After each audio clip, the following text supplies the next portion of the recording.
മതപരമായിട്ട് എവിടെ എന്ത് ദീനിന്റെ വിഷയമുണ്ടെങ്കിലും ആവേശത്തോടെ വരുന്നവർ അവരാണ്. അതുകൊണ്ടാണ് പലപ്പോഴും ഈ കൊടിമരത്തിന്റെ ചുവട്ടിലൊക്കെ നമ്മുടെ സഹോദരിമാര് വിട്ടുപോകുന്നത്. ഇപ്പോ അതാണല്ലോ ട്രെൻഡ്.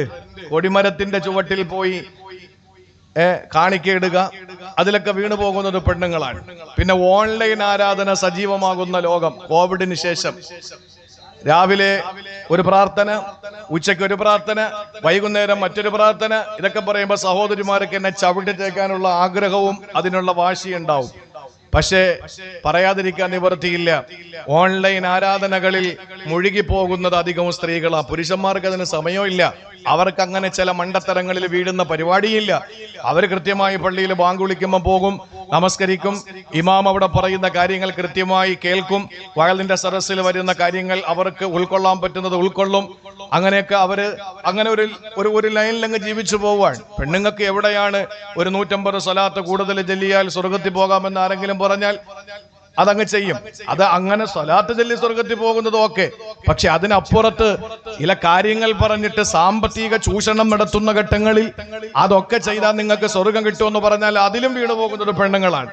അബൂ ഹനീഫ റളിയല്ലാഹു അൻഹുവിന്റെ പ്രിയപ്പെട്ട ഉമ്മ എന്ന് പറയുന്നത് ഈ നസീഹത്തിന്റെ വേദികൾ, മതപ്രസംഗ വേദികൾ അല്ലെങ്കിൽ തൈലീമിന്റെ സദസ്സുകൾ വളരെ ഇഷ്ടപ്പെടുന്ന ഒരു സ്ത്രീയാണ്. ആ ഉമ്മ എന്ത് സംശയമുണ്ടെങ്കിലും ആ സംശയത്തിന്റെ നിവാരണം നടത്തുന്നത് അംർ ബിൻ ദർറിൽ കൂഫി എന്ന് പറയുന്ന കൂഫയിലെ അംർ ബിൻ ദർറ് എന്ന് പറയുന്ന പണ്ഡിതനോടാണ്. ഈ അംർ ബിൻ ദർറ് എന്ന് പറയുന്ന മഹാപണ്ഡിതൻ അബൂ ഹനീഫ ഇമാമിന്റെ മുമ്പിൽ അദ്ദേഹം ഒന്നുമല്ല. നിങ്ങൾ ശ്രദ്ധിച്ചു കേട്ടോ ഈ ചരിത്രം.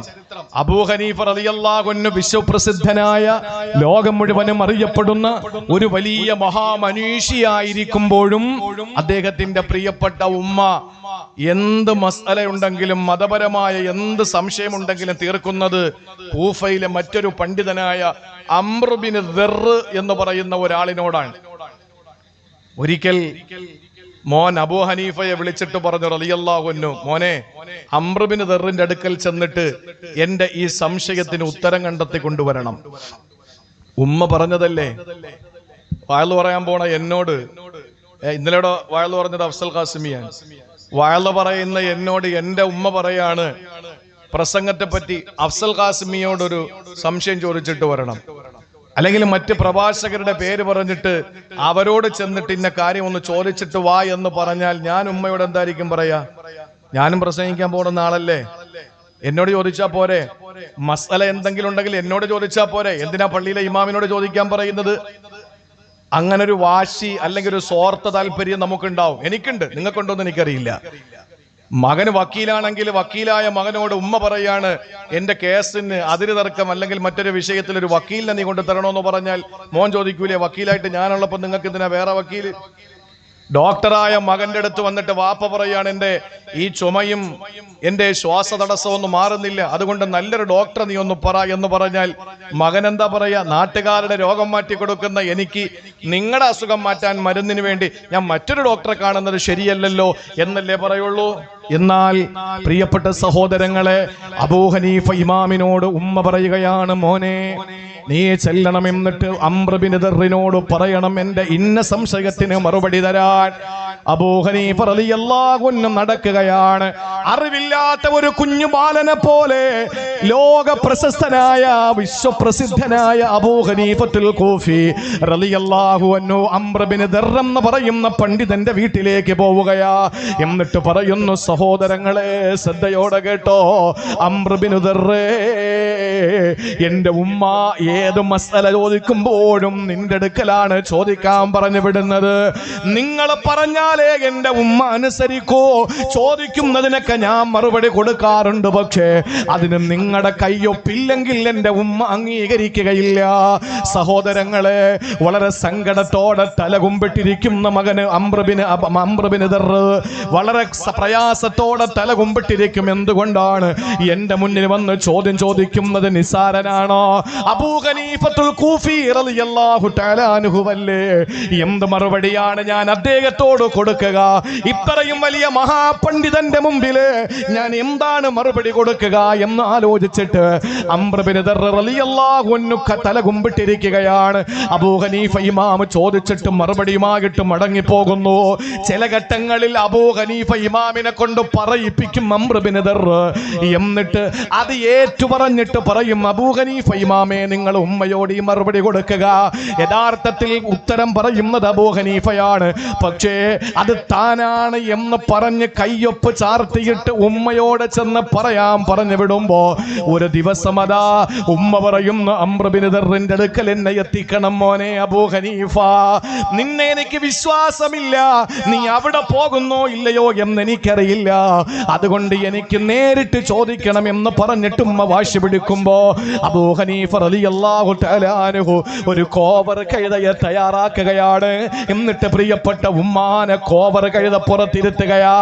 എന്നിട്ട് കോവർ കഴുതയെ തെളിച്ചുകൊണ്ട് അംർ ബിൻ ദർർ എന്ന് പറയുന്ന പണ്ഡിതന്റെ വീട്ടിലേക്ക് പോകുമ്പോ സഹോദരങ്ങളെ, ലോകം മുഴുവൻ സ്തംഭിച്ചു പോവുകയാ.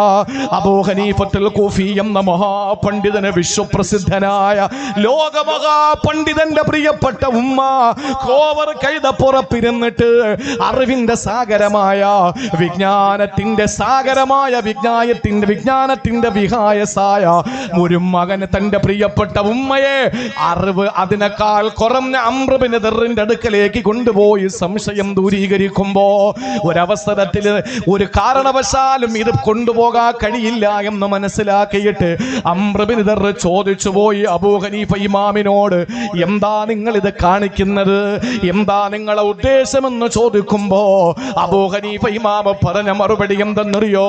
എന്റെ പ്രിയപ്പെട്ട ഉമ്മ പറയുന്നത് അനുസരിക്കലല്ലാതെ എനിക്ക് നിവൃത്തിയില്ല. എന്റെ ഉമ്മ പറയുന്നതാണ് ഞാൻ ചെയ്യേണ്ടത്. എന്റെ ഉമ്മ പറയുന്നത് അക്ഷരം പ്രതി ഞാൻ അനുസരിക്കും, അതിലൊരു സംശയവുമില്ല.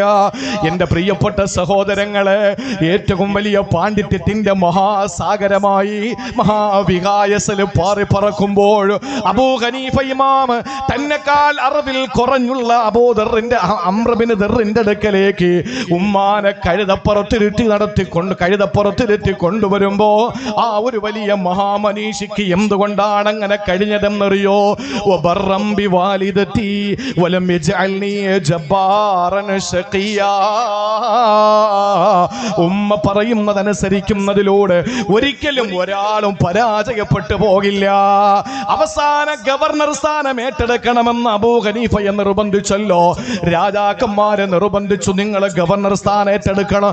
ഇല്ല, ഞാൻ അതിന് തയ്യാറല്ല, അധികാരം എനിക്ക് വേണ്ട, എന്റെ വഴി മറ്റൊരു വഴിയാണെന്ന് പറഞ്ഞ് അധികാരം വേണ്ട എന്ന് പറഞ്ഞ് കൈവെള്ളയിൽ നിന്ന് തട്ടിയകറ്റുമ്പോ അവസാനം അബൂ ഹനീഫ ഇമാമിനെ ജയിലിൽ കൊണ്ടുപോയി ചമ്മട്ടി പ്രഹരം നടത്തുകയാ.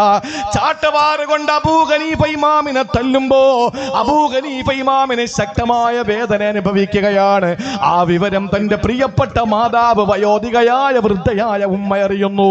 ആ സമയത്ത് ഉമ്മാക്ക് സഹിക്കാൻ പറ്റുന്നില്ല. തന്റെ പൊന്നുമോൻ അബൂ ഹനീഫയെ നിസ്സാര കാരണങ്ങളുടെ പേരിൽ ജയിലിലിട്ട് മർദ്ദിക്കുകയാണെന്നറിഞ്ഞപ്പോ ആ ഉമ്മ തളർന്നു പോയി, ആ ഉമ്മ സങ്കടപ്പെട്ടു പോയി, ആ ഉമ്മാടെ മനസ്സ് വല്ലാതെ വേദനിച്ചു പോയി.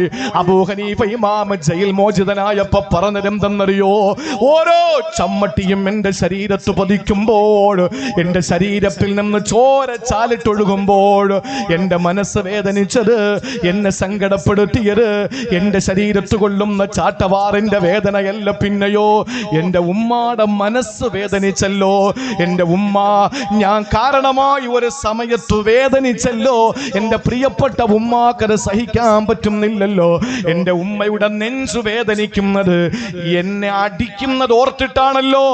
ഞാൻ കാരണമല്ലെങ്കിൽ പോലും എനിക്ക് കിട്ടിയ അടിയുടെ ആ വേദനയും നീറ്റലും എന്റെ ഉമ്മയുടെ ഹൃദയത്തെ വല്ലാതെ പിടിച്ചുലക്കിയിട്ടുണ്ടെങ്കിൽ ഞാൻ കാരണമല്ലേ എന്ന് ചിന്തിച്ചിട്ട് അബൂ ഹനീഫ ഇമാം സങ്കടപ്പെട്ടിട്ടുണ്ട്. ഇന്നത്തെ തലമുറയോട് ഇത് പറയാൻ പറ്റുമോ? ഇന്നത്തെ തലമുറയോട് പറയാൻ പറ്റുമോ? വൃദ്ധസദനങ്ങൾ കൂണുപോലെ മുളച്ചു പൊന്തുന്നു. മാതാപിതാക്കളെ ഒരു സമയം കഴിഞ്ഞാൽ മക്കൾ കൊണ്ടുവന്ന് വേറെ വീടുകളിൽ പാർപ്പിക്കുന്നു. നമ്മുടെ സ്വസ്ഥതയും സമാധാനവും നഷ്ടപ്പെടുന്നു എന്ന് പറഞ്ഞിട്ട് ഇന്നലെ വരെയും കഷ്ടപ്പെട്ട് വാപ്പ കൊണ്ട് വെയിലാണ് നമ്മൾ അനുഭവിക്കുന്ന തണല് എന്ന് വെറുതെ പാടിയാ പോരാ. വാപ്പ കൊണ്ട വെയിലാണ് നമ്മൾ അനുഭവിക്കുന്ന തണലെന്ന് നമ്മൾ വായിച്ചാൽ പോരാ. വാപ്പയാണ് എനിക്കിതൊക്കെ സമ്പാദിച്ചു തന്നത് എന്ന് മൈക്ക് കെട്ടി പ്രസംഗിച്ചാ പോരാ. ആ വാപ്പയെ കൈവെള്ളയിൽ കൊണ്ട് നടക്കാൻ, ഉമ്മയെ കൈവെള്ളയിൽ കൊണ്ട് നടക്കാൻ ഏതൊരു മനുഷ്യന് കഴിഞ്ഞോ ലാ യജ്തമിഉ ശഖാ, അവൻ ഒരിക്കലും പരാജയം സംഭവിക്കുകയില്ല. മഅബിറിൽ വാലിദൈൻ വബറം ബിവാലിദതി വലം യജ്അൽനി ജബ്ബാറൻ ശഖിയ, ഒരിക്കലും പെട്ടുപോകൂല. ദുനിയാവിലും നമ്മൾ പെടില്ല, ആഖിറത്തിലും നമ്മൾ പെടില്ല. അല്ലേ? ഏതൊരു മനുഷ്യന്റെയും ഉയർച്ചയുടെ പിന്നിൽ രണ്ട് കരങ്ങൾ ചേർത്തു വെച്ച രാവുകളുണ്ട്, അല്ലെങ്കിൽ ഒരു പെണ്ണിന്റെ പ്രാർത്ഥനയുണ്ട് എന്നൊക്കെ പറയുമ്പോ പലരും പറയും അത് ഭാര്യയാകാം, മക്കളാകാം, സഹോദരിയാകാം, കാമുകിയാകാം. അല്ലേ? അല്ല, അവരാരുമല്ല. ഒരു മനുഷ്യൻ വീട്ടിൽ നിന്ന് ഇറങ്ങിപ്പോകുമ്പോ ആ പ്രിയപ്പെട്ട മകനും മകളും തിരിച്ചെത്തുന്നതുവരെ പ്രിയപ്പെട്ട ഉമ്മ കാത്ത് കണ്ണിൽ എണ്ണയൊഴിച്ച് കാത്തിരിക്കുന്ന പ്രിയപ്പെട്ട ഉമ്മ. ആ ഉമ്മ ഒരുപക്ഷെ നമുക്ക് ഇന്ന് നമ്മുടെ പ്രിയപ്പെട്ട ഉമ്മ നമ്മുടെ കൂടെ ഉള്ളപ്പോൾ അതിന്റെ വില നമുക്ക് മനസ്സിലാകില്ല. ഉമ്മ മരിച്ചു. ആ പ്രിയപ്പെട്ട ഉമ്മയെ പള്ളിക്കാട്ടിൽ കൊണ്ടുവന്ന് ഖബറടക്കിയിട്ട് നമ്മൾ തിരിച്ച് നമ്മുടെ വീട്ടിലേക്ക് പോകുമ്പോൾ ഉണ്ടാകുന്ന ഒരു ശൂന്യത, അത് വേറെ ആര് മരണപ്പെട്ടാലും ഉണ്ടാകാത്ത ഒരു വലിയ ശൂന്യതയാണ്. അള്ളാഹു നമ്മുടെ മരണപ്പെട്ടു പോയ ഉമ്മമാർക്ക്, ഈ ഇരിക്കുന്ന കൂട്ടത്തിൽ ഉമ്മ മരിച്ചവരുടെ പ്രിയപ്പെട്ട ഉമ്മമാർക്ക് അള്ളാഹു അവിടെ ഖബറിടം വിശാലമാക്കി കൊടുക്കട്ടെ. ആമീൻ പറയും. ഈ രാത്രിയിൽ അവർക്ക് കൊടുക്കാൻ പറ്റുന്ന ഒരു സമ്മാനമാണ് ഈ ഒരു ആമീൻ. ഇന്നൊരു വലിയ കർക്കിടകം പോലെ അവരുടെ ഖബറിനകത്തേക്ക് അനുഗ്രഹങ്ങളുടെ പേമാരിയാണ്. അള്ളാഹു നമ്മുടെ ഉമ്മമാർക്ക് സ്വർഗം നൽകി അനുഗ്രഹിക്കുമാറാവട്ടെ. ഈജിപ്തില് എന്നാണ് എൻ്റെ ഓർമ്മ, ഒരു പരീക്ഷയിൽ ഉമ്മയെപ്പറ്റി ഒരു മറുപടി നിങ്ങൾ എഴുതണം. ഉമ്മയെപ്പറ്റി നിങ്ങൾക്ക് എന്താണ് എഴുതാനുള്ളത്? ആ എഴുതുന്നത് ഒന്നാമത്തെ മാർക്ക് കിട്ടിയ, സമ്മാനം കിട്ടിയ കുട്ടി, ഉമ്മയെപ്പറ്റി പേജുകൾ എഴുതി മറിച്ച മക്കൾ, ഉമ്മയെപ്പറ്റി 2-3 പേജ് എഴുതിയവർ, ഉമ്മയെപ്പറ്റി ധാരാളം വരികൾ എഴുതിയവർ, അവർക്കൊന്നും മത്സരത്തിൽ പ്രൈസ് കിട്ടിയില്ല. സമ്മാനം കിട്ടിയത് ഒരു കുട്ടി തന്റെ ഉമ്മയെപ്പറ്റി ഒരു വരി മാത്രം എഴുതി. ആ കുട്ടിക്കാണ് സമ്മാനം. ഉണർന്ന് കേട്ടോ, ഉമ്മയെപ്പറ്റി എഴുതാൻ പറഞ്ഞപ്പോ അവരുടെ ആൻസർ ഷീറ്റിൽ എഴുതിയ ഒരുപാട് വരികൾ മാർക്ക് കിട്ടിയില്ല. പേപ്പറുകൾ എണ്ണമില്ലാത്തത് മാർക്ക് കിട്ടിയില്ല. പക്ഷേ മാർക്ക് കിട്ടിയതും ഒന്നാം സമ്മാനം കിട്ടിയതും ഒരു വരി എഴുതിയ ഒരു മകനാണ്. ആ മകൻ എന്തുകൊണ്ടാണ് സമ്മാനം കിട്ടിയത്? ആ മകൻ എഴുതിയ വരിയോളം എന്റെ പ്രിയപ്പെട്ടവരെ ലോകത്ത് വേറെ ഒന്നിനും സ്ഥാനമില്ലാത്ത നിലയിൽ ആ മകൻ എഴുതിയത് ഉമ്മി ഖദ് മാതത് വമാത മഅഹാ കുല്ലു ഷൈ. ഇതാണ് മറുപടി. ഈ ഒരു വരി എഴുതിയപ്പോ ആ കുട്ടിക്ക് ഒന്നാം സമ്മാനം കിട്ടി. ഒറ്റ വരി. ആ പേജ് മുഴുവനും എഴുതിയവർ രണ്ടാമതായി. 2, 3, 4 പേജുകൾ എഴുതിയവർ അവന്റെ പിന്നിലായി. എന്താ മകൻ എഴുതിയത്? ഉമ്മി ഖദ് മാതത്, എന്റെ ഉമ്മ മരിച്ചു. വമാത മഅഹാ കുല്ലു ഷൈ, ഒപ്പം എല്ലാം മരിച്ചു. അതാണ് മറുപടി. എന്റെ ഉമ്മ മരിച്ചപ്പോ എന്റെ എല്ലാം മരിച്ചു. ഇന്ന് ഞാൻ ശൂന്യമാണ്. എന്റെ ജീവിതം ശൂന്യമാണ്. എന്റെ വീട് ശൂന്യമാണ്. ഞാനൊരു ശൂന്യനാണ്. എന്റെ ഒരു യാത്രയിൽ എന്റെ പിന്നിൽ നിന്ന് ദ്വാരക്കാൻ എനിക്ക് ഉമ്മയില്ല. വഴിക്കണ്ണ് നോക്കി എന്റെ തിരിച്ചു വരവ്, മടങ്ങി വരവ് കാണാൻ എന്റെ ഉമ്മയില്ല. എന്റെ ഉമ്മ കിടന്ന റൂം, എന്റെ ഉമ്മ ഉടുത്ത വസ്ത്രം, എന്റെ ഉമ്മ കഴിച്ച പാത്രം, എന്റെ ഉമ്മ ഉപയോഗിച്ച വസ്തുക്കൾ, എന്റെ ഉമ്മയുടെ കണ്ണുനീര് കൊണ്ട് കുതിർന്ന മുസല്ല, എന്റെ ഉമ്മയുടെ 2 വിരലുകളിലൂടെ മറിഞ്ഞു മറിഞ്ഞു പോയ തസ്ബീഹിന്റെ മണികൾ, ഇതൊക്കെ ഇന്ന് ശൂന്യമാണ്, അനാഥമാണ് എന്ന് പറഞ്ഞ ആ കുട്ടിയുടെ ഒരൊറ്റ വരിയിൽ ആ പ്രിയപ്പെട്ട കുട്ടിക്ക് സമ്മാനം കിട്ടുന്നു. വബറം ബിവാലിദതി വലം യജ്അൽനി ജബ്ബാറൻ ശഖിയ.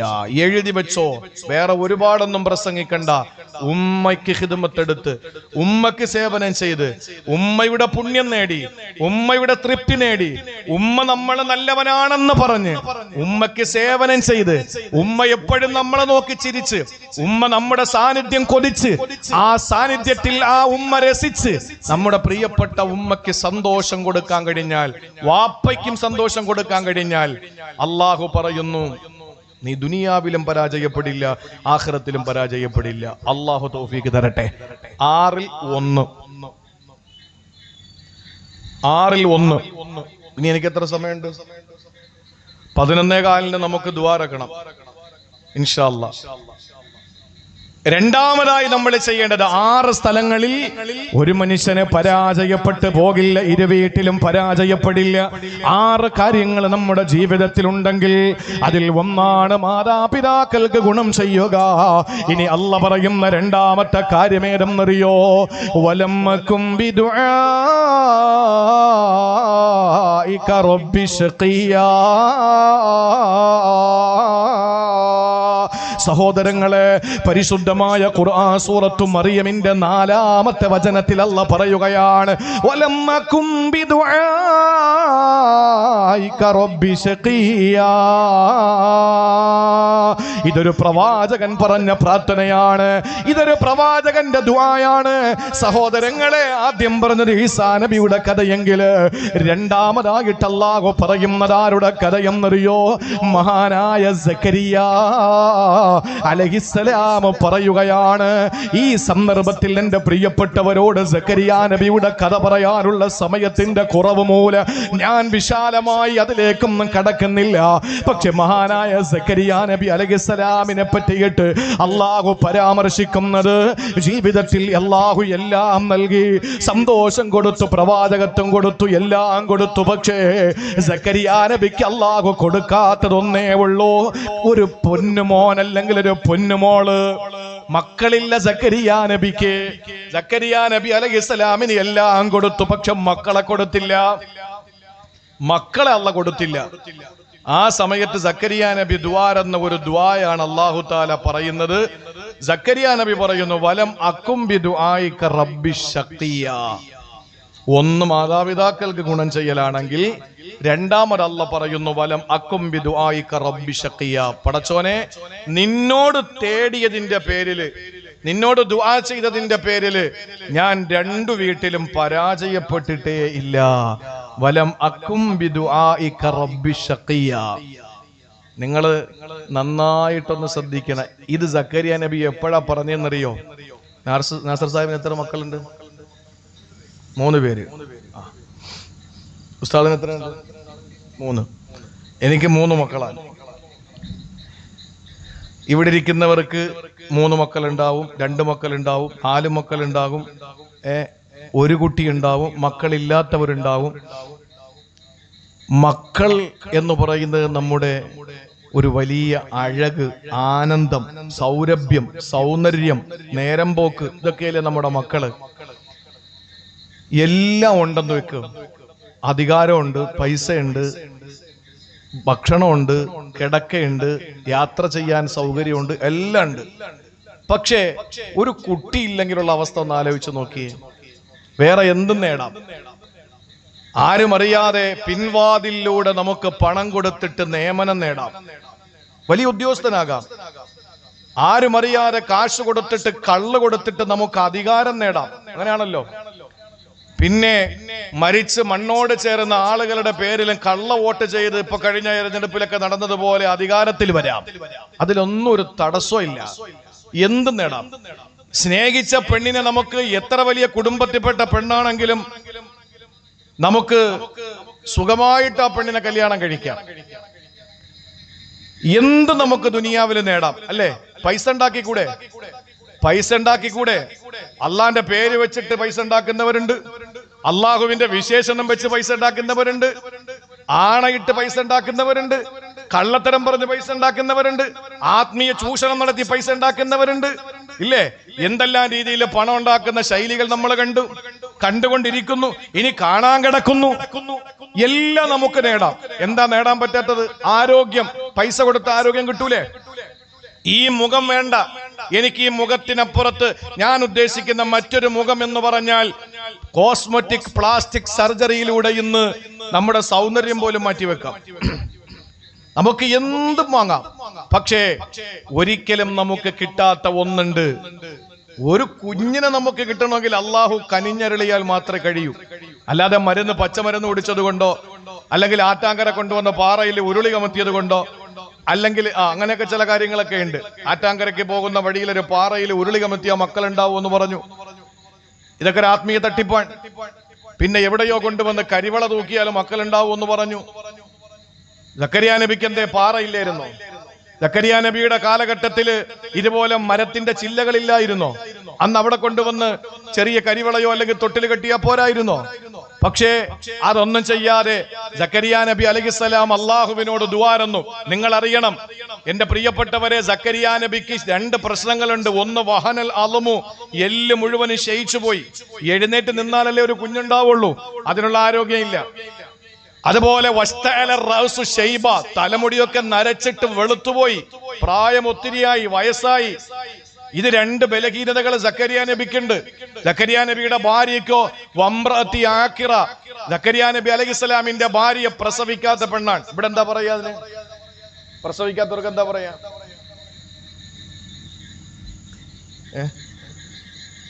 ഞങ്ങളുടെ നാട്ടില് അതിനെ മലടി എന്ന് പറയും. ഇവിടെ പറയില്ലേ മലടി?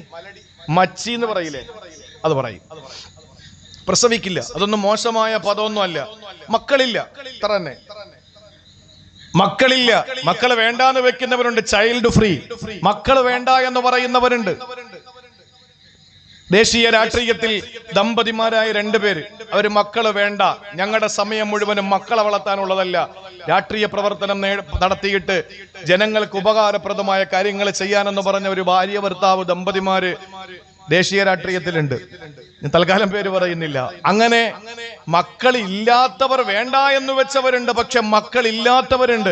സക്കരിയ നബി അലൈഹിസ്സലാമിനെ നരബാധിക്കുകയും ശരീരത്തിന്റെ എല്ലുകൾ ക്ഷയിച്ചു പോവുകയും ചെയ്യുന്ന മാരകമായ ഒരു കാരണവശാലും മക്കൾ ഉണ്ടാവുകയില്ല എന്ന് വൈദ്യശാസ്ത്രം വിധി എഴുതുന്ന അവസ്ഥയിൽ ബലഹീനനായ സക്കരിയ നബി തന്റെ പ്രിയപ്പെട്ട ഭാര്യയാകട്ടെ മച്ചിയാണ്, പ്രസവിക്കില്ല എന്ന് വിധി എഴുതപ്പെട്ടവൾ. അപ്പോഴാണ് ദുആരക്കുന്നത്. ആര്? സക്കരിയ നബി ദുആരക്കാൻ. എന്താ ദുആരുന്നത്? പടച്ചോനെ റബ്ബി ഹബിലി മില്ലദുങ്ക ദുർരിയത്തുൻ ത്വയ്യിബ, എനിക്കൊരു കുട്ടിയെ തരുവോ അല്ലാഹ്, എനിക്കൊരു കുട്ടിയെ തരുവോ തമ്പുരാനെ, എനിക്കൊരു സന്താനത്തെ നീ തരണം തമ്പുരാനെ. എന്നിട്ട് സക്കരിയ നബി അലൈഹിസ്സലാം ആ ദുആയോടൊപ്പം പറഞ്ഞൊരു വാക്കെന്തെന്നറിയോ? വലം അക്കുംബി ദുആയിക റബ്ബി ശഖിയ, അല്ലാഹ് നിന്നോട് ചോദിച്ചിട്ട് ഞാൻ ഇന്ന് വരെ പരാജയപ്പെട്ടിട്ടില്ല. ഇങ്ങനെ പറഞ്ഞ അല്ല കൊടുക്കാതിരിക്കോ? എങ്ങനെ കൊടുത്തു സഹോദരങ്ങളെ? പ്രസവിക്കാത്ത പെണ്ണ്, ആരോഗ്യം നശിച്ചു പോയ ഭർത്താവ്, അങ്ങനെയുള്ള ദമ്പതിമാർക്ക് എങ്ങനെ മക്കളെ കിട്ടും? അള്ളാഹുവിന് വലിയ അത്ഭുതമാണോ? അള്ളാഹുവിന് വലിയ പ്രയാസമാണോ? ആ സക്കരിയ നബി അലൈഹിസ്സലാമിനെ വിളിക്കുന്നു. യാ സക്കരിയ ഇന്നാ നുബശ്ശിറുക ബിഗുലാം ഇസ്മുഹു യഹ്യ. ഓ സക്കരിയ നബിയേ, ഇതാ നിങ്ങൾ സന്തോഷിച്ചുകൊള്ളൂ, നിങ്ങൾക്ക് ഞാനൊരു മകനെ തരാൻ പോവുകയാണ്. ആ മകന് അള്ളാഹു തന്നെ പേരിട്ട് കൊടുക്കുകയാണ്. പ്രസവാനന്തരം പള്ളിയിലെ ഉസ്താദ് പേരിട്ട് വിളിച്ചതല്ല, പ്രസവിച്ചതിന് ശേഷം പുറത്തു നിൽക്കുന്ന വാപ്പ പേരിട്ട് വിളിച്ചതല്ല, ഏതെങ്കിലും പുസ്തകത്തിലോ ഏതെങ്കിലും വ്യക്തികളുടെ പേരിട്ടതല്ല, പിന്നെയോ അള്ളാഹു തന്നെ പേരിട്ട് കൊടുക്കുകയാണ്. സഹോദരങ്ങളെ, യഹ്യാ നബി അലൈഹിസ്സലാം എന്ന പ്രവാചകൻ സക്കരിയ നബിയുടെ പൊന്നുമോനായി അല്ലാഹു ഭൂമിയിൽ ഉദയം ചെയ്തില്ലേ? ആ സക്കരിയ നബിക്ക് അല്ലാഹു മക്കളെ കൊടുത്തത് എന്തിന്റെ പേരിലെന്നറിയോ? ആരോഗ്യം നശിച്ച് നരബാധിച്ച് എല്ലുകൾ ദുരുമ്പിച്ച് പോയ ഒരു വന്ധ്യവയോധികനായ ഭർത്താവ്, ആ പ്രസവത്തിന്റെ പ്രസവത്തിന്റെ യാതൊരു നിലയിലുള്ള സാന്നിധ്യമോ അല്ലെങ്കിൽ സാഹചര്യങ്ങളും ഇല്ലാത്ത ഒരു പെണ്ണ്, മച്ചിയായ പെണ്ണ്, ഈ 2 പേർക്കും അല്ലാഹു യഹ്യ എന്ന ഒരു മകനെ കൊടുക്കുമ്പോ അതിന് കാരണം എന്തെന്നറിയോ? സക്കരിയ നബിയുടെ പ്രാർത്ഥനയാണ്. സക്കരിയ നബി ദുആരക്കുമ്പോ പറഞ്ഞതെന്താണ്? വലം അകും ബിദുആഇക റബ്ബി ശഖിയാ. പടച്ചവനെ, നിന്നോട് ദ്വാരം നിട്ട് ഞാൻ ഇന്ന് വരെ പരാജയപ്പെട്ടിട്ടില്ല, അതുകൊണ്ട് എനിക്ക് തരണേ തമ്പുരാനെ. ചോദിച്ചു നോക്ക്, എന്താ വേണ്ടത് നിങ്ങൾക്ക്? എന്താ വേണ്ടത്? എനിക്ക് നിങ്ങൾക്കും എന്താ വേണം? അള്ളാനോട് ചോദിക്കണം. എങ്ങനെ ചോദിക്കണം? പള്ളിയിലെ ഉസ്താദ് ദുആരക്കുമ്പോ ബൈനഹുമായിൽ കയ്യും വെച്ചോണ്ടിരുന്നാ പറ്റൂല. പള്ളിയിലെ ഉസ്താദ് ദുആരക്കുമ്പോ അയാളുടെ ദുആയിൽ തെറ്റുണ്ടോ എന്ന് നോക്കാൻ വേണ്ടി ഇരുന്നാ പറ്റൂല. പള്ളിയിലെ ഉസ്താദ് ദുആരക്കുമ്പോ അതിന്റെ അർത്ഥം പഠിക്കുകയും അല്ലെങ്കിൽ ഉസ്താദിനോട് ചോദിക്കുകയും അല്ലെങ്കിൽ ഖുർആനിന്റെ വിശുദ്ധമായ ഖുർആനിൽ എത്രയോ നൂറുകണക്കിന് ആ ദുആകൾ അല്ലാഹു പഠിപ്പിച്ചു. ഇതൊക്കെ നമ്മളൊന്ന് പഠിച്ചിട്ട് നമ്മൾ അല്ലാഹുവോട് ചോദിക്കുക. എന്താ നമുക്ക് വിശുദ്ധ ഖുർആൻ നമ്മുടെ മുമ്പിലില്ലേ? ആ ഖുർആനിൽ അല്ലാഹ് എത്ര ദുആ പഠിപ്പിച്ചു. നമ്മുടെ ജീവിതത്തിന്റെ A to Z, അടുക്കള മുതൽ അന്താരാഷ്ട്രം വരെ, പരമാണു മുതൽ പരലോകം വരെ, അടുക്കള മുതൽ അന്താരാഷ്ട്രം വരെ, ജീവിതത്തിന്റെ എല്ലാ മേഖലകളെയും അല്ലാഹു തആല പരാമർശിച്ചുകൊണ്ട് പ്രാർത്ഥനകൾ പഠിപ്പിച്ചില്ലേ? നമുക്ക് ചോദിച്ചൂടെ? എങ്ങനെ ചോദിക്കണം? നമ്മൾ ചോദിക്കുന്നത് ശരിയായ രീതിയിലല്ല. ഒരാളോട് അഴകുഴമ്പൻ രീതിയിൽ നമ്മൾ ചോദിച്ചാൽ അയാൾ നമുക്ക് തരൂല. തരുവോ? എന്നോട് വന്നിട്ട് ഒരാള് ഒരു അഴകുഴമ്പന്മായി ശൈലിയിൽ ചോദിച്ചാൽ ഞാൻ അയാൾക്ക് കൊടുക്കൂല.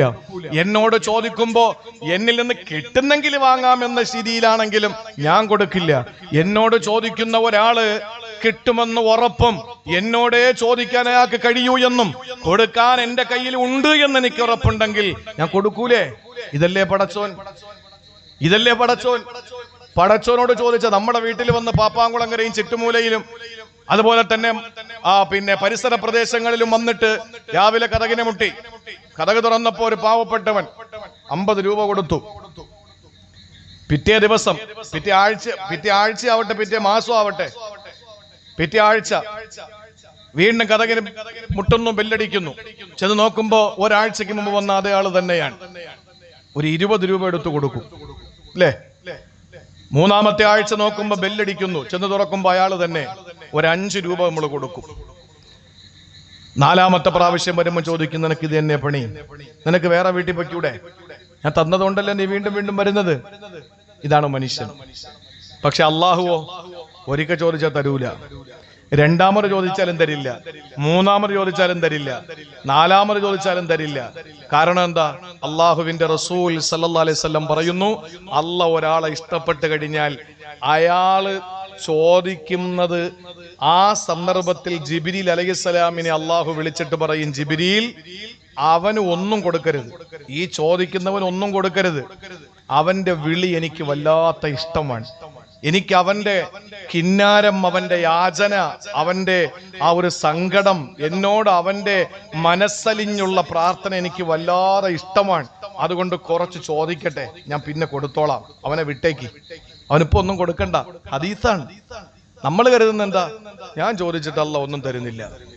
എന്നാൽ അള്ളാഹ്ക്ക് തീരെ ഇഷ്ടമില്ലാത്ത ഒരാൾ ചോദിക്കുമ്പോ ജിബ്രീലിനെ വിളിച്ചിട്ട് അള്ളാഹു പറയുമത്രേ അലൈഹിസ്സലാം, ജിബ്രീൽ, ആ വിളിക്കുന്നവന്റെ വിളി എനിക്ക് വല്ലാത്തൊരു അരോചകമാണ്, എന്തെങ്കിലും കൊടുത്തങ്ങ് വിട്, എന്തെങ്കിലും കൊടുത്ത് വിട്. അതുകൊണ്ടാണ് ചോദിക്കുന്നവർക്കൊക്കെ പെട്ടെന്ന് കിട്ടുമ്പോൾ നമ്മൾ വിചാരിക്കും അവനോട് അള്ളാഹിന് വലിയ ഇഷ്ടമാണ്. നമ്മളല്ലെങ്കിലും പൊതുവെ മണ്ടന്മാരാണല്ലോ. നമ്മളല്ലെങ്കിലും പൊതുവെ മണ്ടന്മാരാണ്. നമ്മൾ വിചാരിക്കുന്നതൊക്കെ എങ്ങനെയാണ്? പള്ളിയിൽ പോയ ആദ്യം പോവും, 10 മണിക്ക് 11 മണിക്ക് പോയ ഏറ്റവും പുറകെ പോയിരിക്കും. 1:30 മണിക്ക് ജുമയ്ക്ക് വരുന്നവൻ നേരെ ഇവന്റെ പെടലി ചവിട്ടിക്കൊണ്ട് ഫ്രണ്ടിൽ പോയിരിക്കും അല്ലേ? ഇവൻ നേരത്തെ വന്നതിന്റെ കൂലി കിട്ടിയെങ്കിലും ഫ്രണ്ട് സഫിൽ ഇരുന്നതിന്റെ കൂലിയില്ല. മറ്റവന് താമസിച്ച് വന്നതിന്റെ പെടലി ചവിട്ടി മരിച്ചതിന്റെ ഈ ആളുകളെ ഇടങ്ങേറാക്കിയതിന്റെ ശിക്ഷ ഉണ്ടെങ്കിലും 1-ാം സഫിൽ നിന്ന് എന്റെ കൂലിയും കിട്ടുന്നു അല്ലേ? നമ്മളെ മണ്ടന്മാരല്ലേ? നമ്മൾ ആദ്യം പോയിരിക്കണം. ഇതാണ് നമ്മൾ ചെയ്യേണ്ടത്. സഹോദരങ്ങളെ, നമ്മൾ അള്ളാഹുവിനോട് ദുആ ചെയ്യുമ്പോൾ പടച്ചോൻ തന്നില്ലെങ്കിൽ നിർത്തരുത്. അള്ളാഹിനോട് പറയണം, വലം അകും ബിദുആഇക റബ്ബി ശഖിയ, പടച്ചോനെ എനിക്ക് നീയേ ഉള്ളൂ, നിന്നോട് ചോദിച്ചാൽ എനിക്ക് കിട്ടുമെന്ന് ഉറപ്പുണ്ട്. നാളെ വരെ കിട്ടിയിട്ടുണ്ട്. എനിക്കറിയാം നീ എന്നെ പരാജയപ്പെടുത്തില്ല, നിന്നോട് ചോദിച്ചിട്ട് ഞാൻ ഇന്നുവരെ പരാജയപ്പെട്ടിട്ടില്ല. രണ്ടാമത്തത് അതാണ്, ദുആ ചെയ്തത് കൊണ്ട് ഒരാൾ പരാജയപ്പെടില്ല. ചോദിച്ചോ, അള്ളാഹുവിനോട് ചോദിച്ചു കൊണ്ടിരിക്കണം. വലമ്മക്കും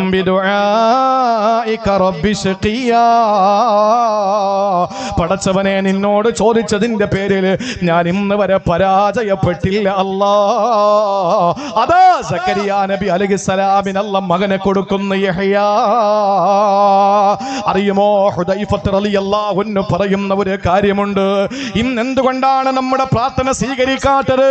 മക്കൾക്ക് വേണ്ടി ദുആ ചെയ്ത ഉമ്മ എങ്ങനെയാണ് നമ്മൾ ദുആരക്കേണ്ടതെന്നറിയോ?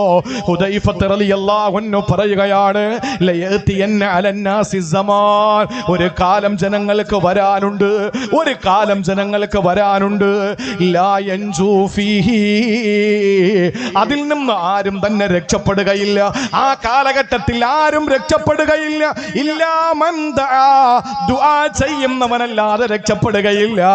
സഹോദരങ്ങളെ, ഇന്ന് നിസ്കാരം കഴിഞ്ഞാൽ എന്നെ കൊണ്ട് ഇത്രയേ പറ്റോളൂ, വേണമെങ്കിൽ പിടിച്ചോ പടച്ചോനെ എന്ന് പറഞ്ഞിട്ട് നിസ്കാരം കഴിഞ്ഞ് ഇമാമ് ഒരു ദിക്ർ പറയുമ്പോ അത് കേട്ടിട്ടൊന്നും പറയാനുള്ള മനസ്സില്ലാതെ പൊടിയും തട്ടി ഇറങ്ങി പോകുമ്പോ, അള്ളാഹുവിന്റെ പ്രിയപ്പെട്ട പരിശുദ്ധമായ ദീനിന്റെ ഇന്നലകളിൽ നമ്മളെ ദീനീ ബോധം പഠിപ്പിച്ച മഹത്തുക്കളിൽപ്പെട്ട ഹുദൈഫത്ത് റളിയല്ലാഹു അൻഹു പറയുകയാണ്, ലയതിയന്ന അലന്നാസി സമാൻ, ഒരു കാലം വരാനുണ്ട്, ലൻ യൻജൂ ഫീഹി, ലാ യൻജൂ ഫീഹി, അതിൽ രക്ഷപ്പെടുകയില്ല. ഇല്ലാ മൻ ദആ, ദുആരക്കുന്നവനല്ലാതെ. ദുആ ചെയ്യുന്നവനൊക്കെ രക്ഷപ്പെടും, ദുആ ചെയ്യുന്നവനൊക്കെ രക്ഷപ്പെടും. എങ്ങനത്തെ ദുആ? എങ്ങനത്തെ ദുആ? കദുആഇൽ ഗരീഖി, കദുആഇൽ ഗരീഖി. നമ്മൾ പള്ളിയിൽ ദുആരക്കുന്നത് എങ്ങനെയാണ്? നമ്മളിങ്ങനെ കൈവയ്ക്കും, അതുവഴി പോകുന്ന എല്ലാവരെയും നോക്കിയിരിക്കും. നമ്മളിങ്ങനെ പുതിയാപ്പള സദസ്സിൽ വന്ന് നിക്കാഹ് കഴിഞ്ഞ ദുആരക്കാൻ, യവന്റെ നിക്കാഹിനെ സ്വീകരിക്കണം, യവന് സാലിഹീങ്ങളായ സന്താനങ്ങളെ കൊടുക്കണം. ഇതൊക്കെ ഉസ്താദ് ദുആരക്കുമ്പോ യവൻ ഇങ്ങനെ നോക്കിയിരിക്കാൻ, ആരൊക്കെ വന്നു ആരൊക്കെ വന്നില്ല, എവിടെയാ ഫോട്ടോഗ്രാഫർ, എവിടെയാണ് വീഡിയോഗ്രാഫർ, എവിടെയാണ് അങ്ങനെ കൂട്ടുകാരെവിടെ എന്നൊക്കെ പറഞ്ഞ് പണി തരാൻ ആരൊക്കെ വന്നിട്ടുണ്ട് എന്നൊക്കെ ഇങ്ങനെ നോക്കിയിരിക്കാൻ. ഇങ്ങനെ റബ്ബിനോട് ദുആ കിട്ടുവോ? കിട്ടൂല. എങ്ങനെ ദുആരക്കേണ്ടത്? കദുആഇൽ ഗരീഖി, കദുആഇൽ ഗരീഖി.